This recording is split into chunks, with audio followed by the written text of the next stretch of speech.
Perkenalkan, saya Aditya Pratiwi dengan NIM 17055520167, mahasiswa dari Unisbank Semarang. Di sini saya membuat video ini untuk memenuhi tugas audit manajemen yang diampu oleh Bapak Arif Gunawan di Nugroho. Di sini saya akan menyampaikan materi audit produksi dan operasi, meliputi pengendalian bahan baku, pengendalian peralatan dan fasilitas produksi, kemudian pengendalian transformasi, selanjutnya pengendalian kualitas dan pengendalian barang jadi. Untuk memastikan bahwa audit manajemen operasi dan produksi telah berjalan sesuai dengan kebijakan yang telah ditetapkan, membantu mengidentifikasi kelemahan-kelemahan yang masih terjadi yang dapat menghambat tercapainya tujuan fungsi ini, kemudian mencari solusi perbaikannya.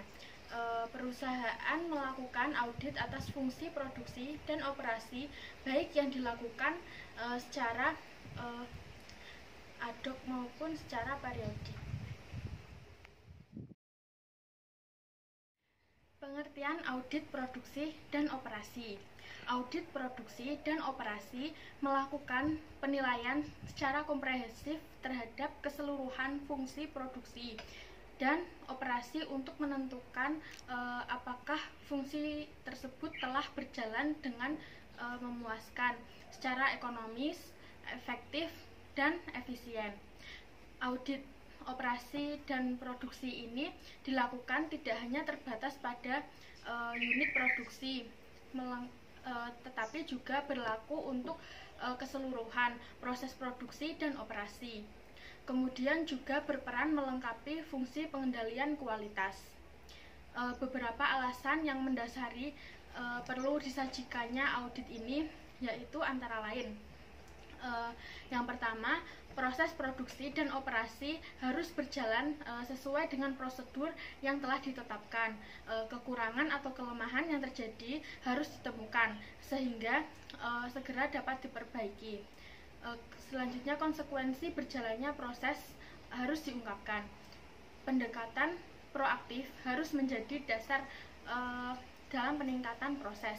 Selanjutnya, berjalannya tindakan korektif harus mendapat dorongan dan dukungan dari berbagai pihak yang terkait. Tujuan audit. Tujuan yang ingin dicapai melalui pelaksanaan audit manajemen operasi dan produksi ini adalah untuk mengetahui hal-hal yang berikut. Apakah produksi yang dihasilkan telah mencerminkan kebutuhan pelanggan? Selanjutnya, apakah strategi serta rencana produksi telah mencerminkan sudah secara cermat menghubungkan antara kebutuhan untuk memuaskan pelanggan dengan ketersediaan sumber daya serta fasilitas yang dimiliki perusahaan. Selanjutnya, apakah strategi dan rencana produksi telah mempertimbangkan kelemahan-kelemahan internal, ancaman lingkungan dari eksternal, serta peluang yang dimiliki perusahaan. Kemudian, apakah proses transformasi telah berjalan secara efektif dan efisien. Selanjutnya, penempatan fasilitas produksi dan operasi apakah sudah mendukung berjalannya proses secara ekonomis, efektif, dan efisien. Selanjutnya, apakah pemeliharaan dan perbaikan fasilitas produksi operasi telah berjalan sesuai dengan kuantitas, kualitas, dan waktu yang diterapkan. Selanjutnya, apakah setiap bagian yang ingin terlibat dalam proses produksi operasi telah melaksanakan aktivitasnya sesuai dengan ketentuan serta aturan yang telah ditetapkan perusahaan. Prinsip-prinsip umum. Beberapa prinsip umum yang memberikan panduan terhadap pelaksanaan audit dapat dijadikan pedoman oleh auditor dalam menjalankan tugas profesionalnya. Prinsip-prinsip tersebut antara lain, yang pertama, tujuan utama audit adalah untuk menentukan apakah proses produksi dan operasi yang berjalan saat ini sudah sesuai dengan kriteria, meliputi peraturan, kebijakan, tujuan, rencana, dan standar yang telah ditetapkan untuk memastikan bahwa produksi yang dihasilkan konsisten dengan standar kualitas yang telah ditetapkan oleh perusahaan, dan serta mengidentifikasi wilayah bagian yang masih memerlukan perbaikan. Selanjutnya, auditor harus secara objektif dan sistematis mengumpulkan dan menganalisis data yang cukup relevan sebagai dasar penilaian terhadap ketaatan perusahaan dalam menerapkan kriteria yang telah ditetapkan. Selanjutnya, auditor harus mengklarifikasi ketidaksesuaian yang terjadi antara aktivitas produksi, rekomendasi untuk peningkatan. Di samping itu, auditor harus mendistribusikan beberapa langkah perbaikan dan solusi atas kekurangan yang masih terjadi dan merupakan tanggung jawab perusahaan untuk menentukan langkah yang paling tepat untuk memperbaiki ketidaksesuaian tersebut. Manfaat audit. Manfaat audit produksi dan operasi dapat membantu manajemen dalam menilai bagaimana fungsi berjalan dalam mendukung penerapan tujuan fungsi perusahaan secara keseluruhan. Secara terperinci, audit ini dapat memberikan manfaat sebagai berikut. Yang pertama, dapat memberikan gambaran kepada pihak yang berkepentingan tentang ketaatan dan kemampuan fungsi produksi dan operasi dalam menerapkan kebijakan serta strategi yang telah ditetapkan. Selanjutnya, dapat memberikan informasi tentang usaha perbaikan proses produksi operasi yang telah dilakukan perusahaan serta hambatan-hambatan yang dihadapi. Kemudian dapat menentukan permasalahan yang masih dihadapi dan mencapai tujuan produksi dan operasi serta tujuan perusahaan secara keseluruhan. Selanjutnya, dapat menilai kekuatan dan kelemahan strategi produksi dan operasi serta kebutuhan perbaikannya dalam meningkatkan kontribusi fungsi ini terhadap pencapaian tujuan perusahaan. Tahap-tahap audit produksi dan operasi. Tahapan ini meliputi yang pertama, audit pendahuluan, selanjutnya review dan pengujian terhadap pengendalian manajemen, selanjutnya audit lanjutan atau audit terinci, berikutnya yaitu pelaporan, dan yang terakhir yaitu dilakukan tindak lanjut. Ruang lingkup audit. Ruang lingkup audit produksi dan operasi meliputi keseluruhan dari program atau aktivitas yang dikelola pada fungsi ini, yang merupakan bagian dari wewenang tanggung jawab untuk mendukung pencapaian tujuan perusahaan. Secara keseluruhan, ruang lingkup audit produksi dan operasi meliputi yang pertama, rencana produksi dan operasi, yang kedua, produktivitas dan peningkatan nilai tambah, dan yang ketiga yaitu pengendalian produksi dan operasi.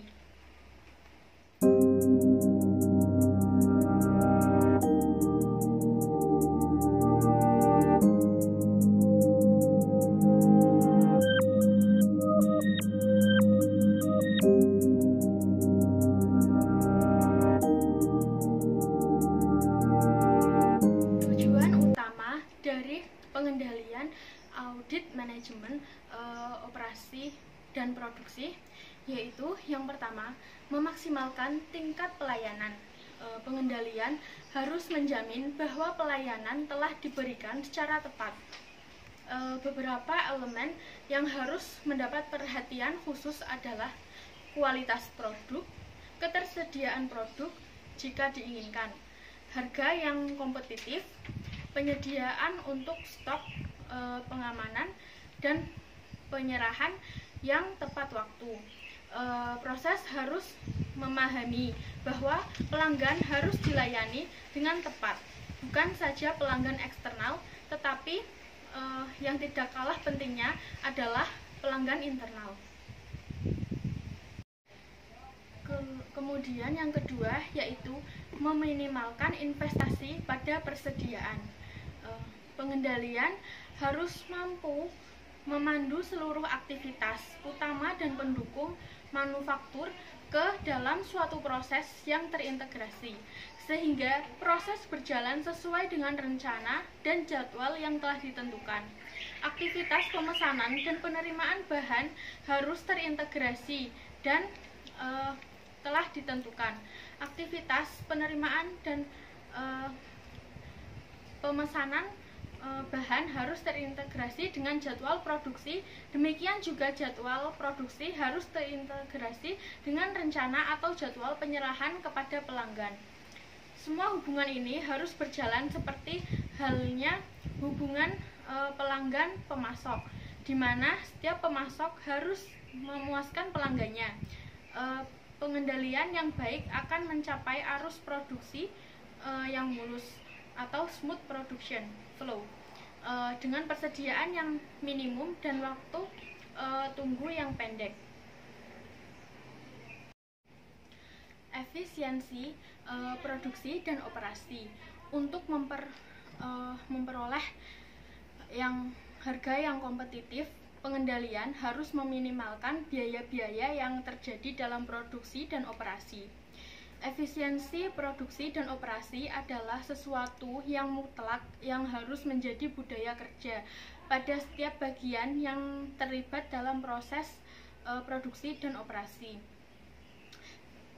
Pengendalian harus maksimal mungkin mampu menekankan pemborosan operasi. Dalam hal ini pengendalian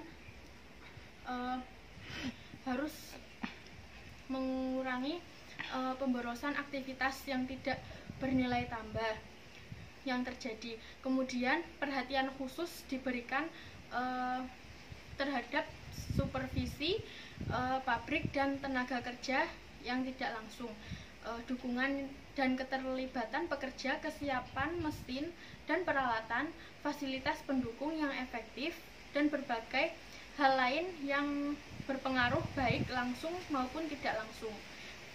Pengendalian produksi dan operasi meliputi pengendalian terhadap keseluruhan dengan komponen dan tahapan dalam proses produksi, mulai dari penanganan bahan baku sampai dengan penanganan penyerahan produk barang jadi ke gudang. Secara terperinci, pengendalian tersebut meliputi hal-hal berikut. Yang pertama, pengendalian bahan baku. Selanjutnya, pengendalian peralatan dan fasilitas produksi. Selanjutnya, pengendalian transformasi. Berikutnya yaitu pengendalian kualitas, dan yang terakhir yaitu pengendalian barang jadi. Pengendalian bahan baku. Pengendalian bahan baku bertujuan untuk memastikan bahwa bahan baku yang telah diolah dalam proses produksi telah sesuai dengan kebutuhan standar kualitas produk yang dihasilkan. Proses produksi telah sesuai dengan ketentuan standar kualitas produk yang dihasilkan. Proses produksi telah sesuai dengan kebutuhan standar kualitas produk yang dihasilkan perusahaan. Pengendalian bahan baku mencakup keseluruhan aktivitas yang berhubungan dengan bahan baku, mulai dari pembelian, jadwal penerimaan, penandatanganan pada saat diterima, penyimpanan sampai dengan bahan baku tersebut digunakan atau diolah dalam proses produksi. Pembelian bahan baku menyangkut penilaian pemasok dan pemesanan bahan tersebut kepada pemasok terpilih. Untuk mendapatkan keyakinan bahwa pemasok mampu memasok beban baku sesuai dengan kebutuhan, pemasok yang terpilih harus melalui proses verifikasi. Untuk mendapatkan keyakinan kelangsungan pasokan, inspeksi secara periodik terhadap sistem kepastian dan pemasok dilakukan prosedur tertulis yang dimiliki perusahaan. Penerimaan bahan baku harus sesuai dengan kebutuhan proses produksi, material requirement Planning atau MLP menjabarkan jadwal produksi ke dalam jadwal penerimaan bahan baku yang mengintegrasikan jadwal tersebut ke dalam proses produksi. Kebutuhan bahan baku selalu terpenuhi pada saat proses produksi berjalan dan perusahaan tidak menanggung beban investasi yang besar dalam bentuk persediaan. Penanganan bahan baku merupakan aktivitas yang sangat penting untuk memastikan bahwa bahan yang diterima dari pemasok telah sesuai dengan kebutuhan standar produk yang telah ditetapkan oleh perusahaan. Aktivitas ini harus didukung dengan peralatan memadai dan prosedur tertulis penggunaan bahan untuk menentukan apakah bahan yang diterima dari pemasok telah sesuai dengan spesifikasi yang telah ditentukan. Setiap bahan yang diterima harus diberikan kode khusus agar mudah ditelusuri distribusi dan penanganannya.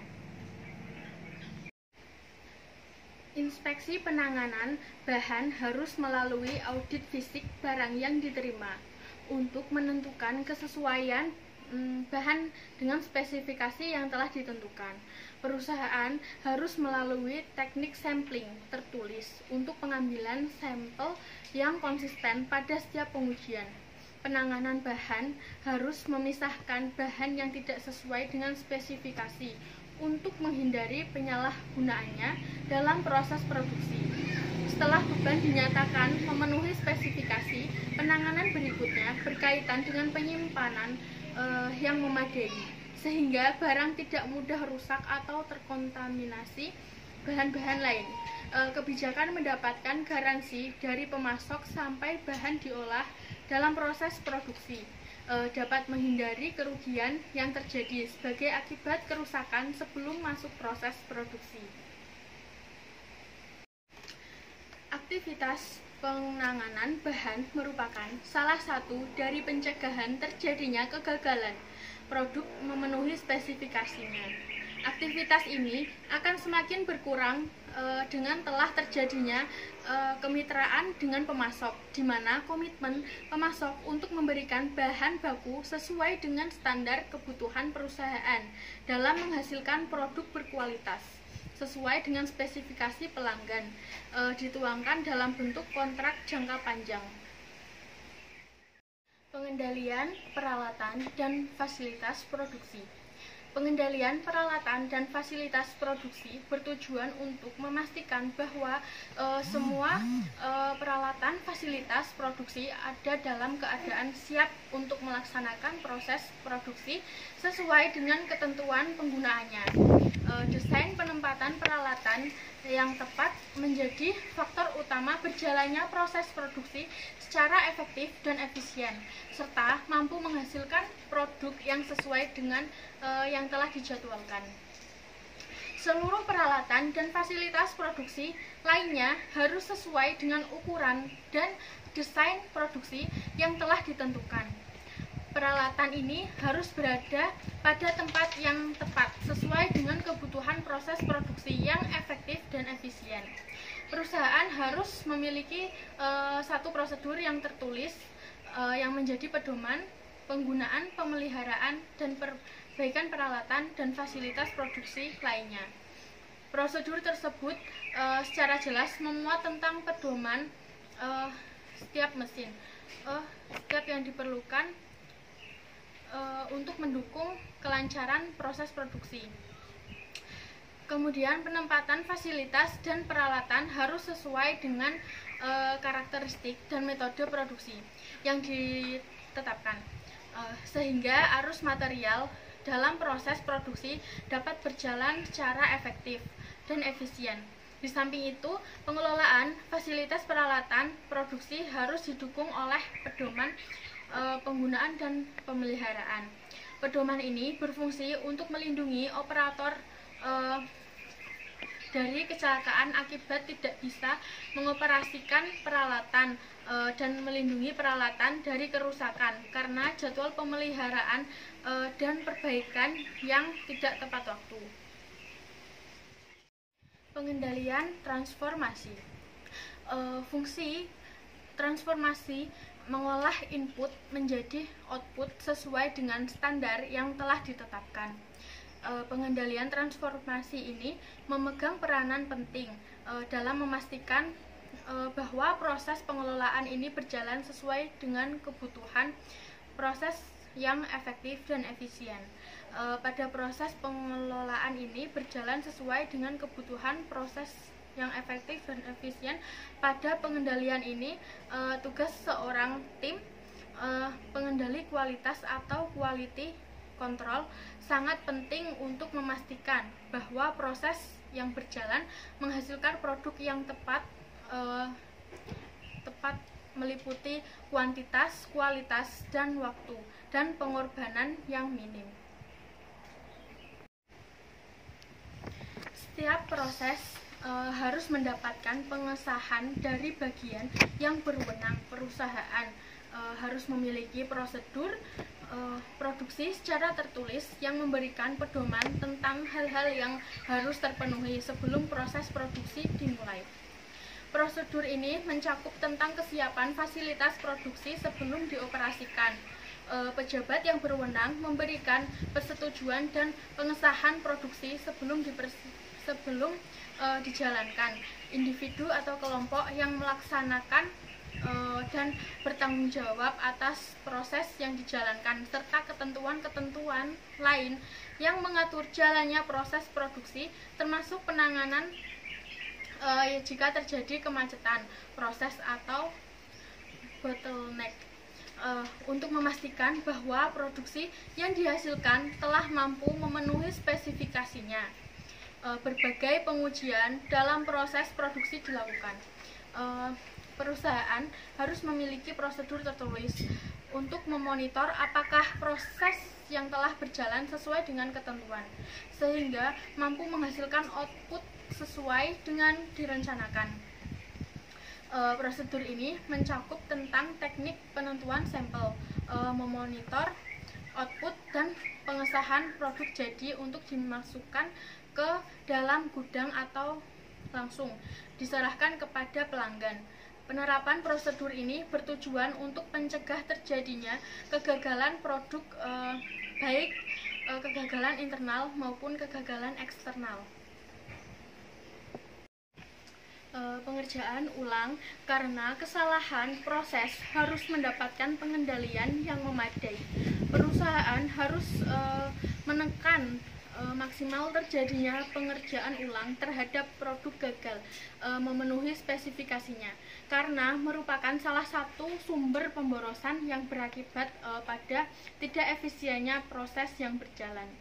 Kalaupun tidak bisa dihindari terjadinya, harus ada prosedur tertulis untuk mengesahkan adanya pengerjaan ulang atau rework terhadap produk gagal. Prosedur ini mencakup tentang kriteria produk gagal, cara penanganannya, penilaian atas pencegahan yang telah dilakukan, dan persyaratan tentang produk gagal yang dapat diolah kembali, serta siapa yang memiliki wewenang untuk memutuskan produk gagal diolah kembali atau tidak. Pengendalian kualitas. Pengendalian kualitas tidak cukup dipahami sebagai pengendalian proses produksi yang hanya membebankan tanggung jawab kualitas produk kepada unit kendali kualitas. Dilaksanakannya produk yang mampu memenuhi spesifikasi pelanggan sesungguhnya adalah tanggung jawab bersama setiap komponen yang terlibat dalam perusahaan. Setiap bagian fungsi yang terlibat dalam persiapan sampai dengan proses operasional perusahaan memiliki tanggung jawab proporsional terhadap kualitas produk dan kemampuannya dalam memenuhi harapan pelanggan. Hal ini masuk akal karena keseluruhan fungsi dan tingkatan manajemen ikut berperan terlibat dalam proses tersebut, baik langsung maupun tidak langsung. Hal ini merupakan bentuk dalam mengimplementasikan fokus pelanggan yang menjadi pola pikir dalam pengelolaan perusahaan, di mana seluruh komponen di dalam perusahaan berkomitmen untuk memuaskan pelanggan melalui produk yang ditawarkan. Sistem biaya kualitas dapat memberikan informasi kepada perusahaan tentang berbagai aktivitas yang terlibat dalam menghasilkan produk sesuai dengan standar kualitas yang telah ditetapkan perusahaan. Aktivitas tersebut dikelompokkan menjadi 4. Ditetapkan perusahaan. Yang pertama, aktivitas pencegahan atau prevention activity merupakan berbagai aktivitas yang dilakukan bertujuan untuk mencegah atau menghindari kualitas buruk pada produk yang dihasilkan. Peningkatan aktivitas ini diharapkan dapat menurunkan terjadinya kegagalan produk. Aktivitas selanjutnya yaitu aktivitas penilaian atau appraisal activity. Merupakan aktivitas yang dilakukan untuk menentukan apakah produk telah sesuai dengan persyaratan pelanggan. Aktivitas ini memiliki sifat yang sama dengan aktivitas pencegahan, di mana peningkatan aktivitas ini dapat menurunkan terjadinya produk gagal. Selanjutnya yaitu aktivitas kegagalan internal atau internal failure. Merupakan aktivitas yang dilakukan berbagai akibat dari terjadinya kegagalan produk dalam memenuhi spesifikasinya, di mana hal ini telah terdeteksi sebelum produk diserahkan kepada pemesan. Yang keempat yaitu aktivitas kegagalan eksternal atau external failure. Merupakan aktivitas yang dilakukan sebagai akibat dari terjadinya kegagalan produk dalam memenuhi spesifikasinya, di mana hal ini baru terdeteksi setelah produk diserahkan kepada pemesan. Berbagai aktivitas dalam menghasilkan produk sesuai dengan kualitas yang telah ditetapkan harus dirumuskan secara seimbang dalam kebijakan kualitas perusahaan. Aktivitas pencegahan dan penilaian yang merupakan aktivitas persiapan untuk mencegah terjadinya kegagalan produk dalam memenuhi spesifikasinya harus dikelola dengan lebih baik, karena pengelolaan yang tepat terhadap aktivitas-aktivitas ini dapat secara signifikan menurunkan aktivitas sebagai akibat produk gagal yang memenuhi standar kualitas. Laporan biaya kualitas dapat memberikan informasi tentang bagaimana perusahaan mengelola aktivitas-aktivitas kualitasnya. Oleh karena itu, laporan ini harus secara akurat menyajikan informasi tentang komposisi biaya kualitas, program audit, dan kuesioner berkaitan dengan pengendalian kualitas disajikan dalam tabel. Yang terakhir yaitu pengendalian barang jadi. Pengendalian barang jadi merupakan pengendalian yang dilakukan terhadap pengelolaan barang setelah selesai diproduksi. Pengendalian ini bertujuan untuk memastikan bahwa penanganan barang setelah produksi berjalan sesuai dengan prosedur sehingga tidak terjadi kerusakan barang yang dalam proses penyimpanan atau pendistribusiannya. Untuk memastikan bahwa barang dalam kondisi yang sesuai dengan persyaratan pelanggan pada saat ini diserahkan, pengendalian ini melakukannya melalui tahapan yang pertama, verifikasi penanganan dan penyimpanan, serta yang kedua dilakukan inspeksi pengujian dan distribusi. Verifikasi penanganan dan penyimpanan ditujukan untuk memastikan bahwa barang jadi yang diterima dari proses produksi telah ditangani dengan baik, termasuk penyimpanannya. Berkaitan dengan hal ini, perusahaan harus melakukan suatu prosedur tertulis menyangkut bagaimana dan siapa yang memeriksa kemasan dari produk yang dihasilkan. Penentuan ini bahwa setiap produk harus mencantumkan tanggal kadaluarsanya. Adanya pemisahan produk antara yang telah diaudit dan yang belum diaudit oleh bagian pengendalian kualitas, dan ketentuan suhu penyimpanan yang tepat sesuai dengan karakteristik produk. Inspeksi, pengujian, dan distribusi menyangkut penanganan produk untuk memastikan bahwa produk yang diserahkan kepada pelanggan adalah sesuai dengan spesifikasinya. Pengendalian ini menyangkut pengujian tentang kesesuaian produk dengan spesifikasinya, pengelolaan persediaan untuk mendapatkan kepastian bahwa produk telah diproduksi, pertama didistribusikan terlebih dahulu, prosedur penanganan terhadap produk yang dikembalikan. Kemudian berkaitan dengan hal ini, perusahaan harus memiliki prosedur tertulis tentang metode pengembalian sampel dalam pengujian, ketentuan pemasangan label kadaluarsa, pengelolaan persediaan dan penanganan produk yang dikembalikan pelanggan, program audit, dan beberapa kuesioner berkaitan dengan pengendalian produk jadi disajikan pada tabel. Sekian materi yang dapat saya sampaikan. Mohon maaf apabila ada tutur kata yang salah dan atau materi yang kurang. Saya ucapkan terima kasih. Wassalamualaikum warahmatullahi wabarakatuh.